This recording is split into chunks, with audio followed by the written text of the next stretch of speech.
for today's video mga ka-video, okay, meron naman tayong gagawin na CRT TV. So ang brand ng TV nito ay LG Platron. So ang problema nito ay hindi siya nag-oscillate.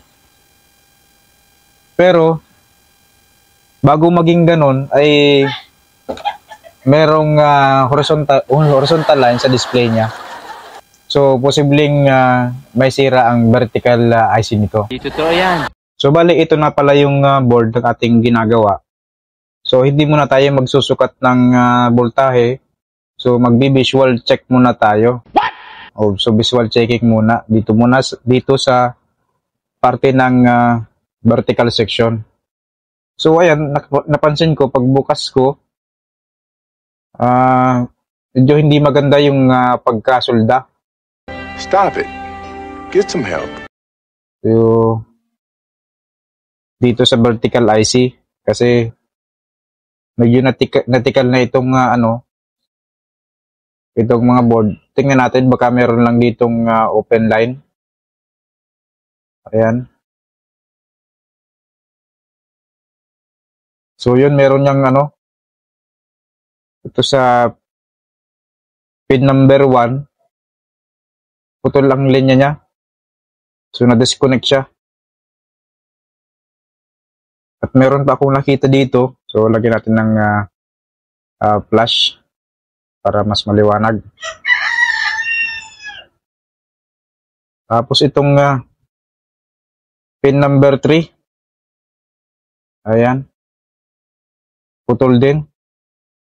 Putol na rin ang linya niya. So soldahin muna natin ito ng maayos at susubukan nating i-testing kung gagana na ba. Gagawa natin ay shoutout muna sa ilan sa aking mga subscriber. Salamat po sa inyo. So shoutout kay Howard TV. Shoutout kay Redley Junior Rosario Kalinisan PH 2024. Shoutout kay Carlo Loyosa. Shoutout din kay Neta Hasha TV. Shoutout din kay JCI Bukidnon Maragway. And shoutout din kay Nerefate TV. Shoutout kay Abster Lobster. And shoutout din kay TGP HRGP Karaoke and Music Channel. Salamat po uli sa inyo. At kung bago ka pa lang sa aking channel ay huwag mo naman kalimutang mag-like, comment, and subscribe. Salamat po.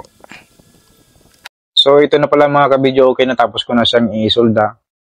So yan, kung makita ninyo meron na siyang jumper wire kasi hindi na abot yung pagkasulda. Vertical na yung kinakapitan niya, yung board. Kaya kailangan natin ganyan. Madumi lang siyang tingnan, pero okay pa naman ito. Maganda pa itong TV na to. Tatagal pa siguro to. So try na natin i-testing kung magiging okay na to.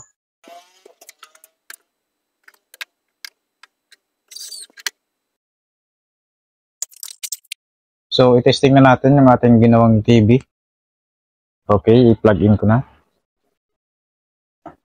Ayan. Hintayin natin siya mag-oscillate.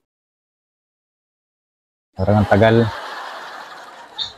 So yun, okay na. Okay na mga ka-video, okay? So yun lang.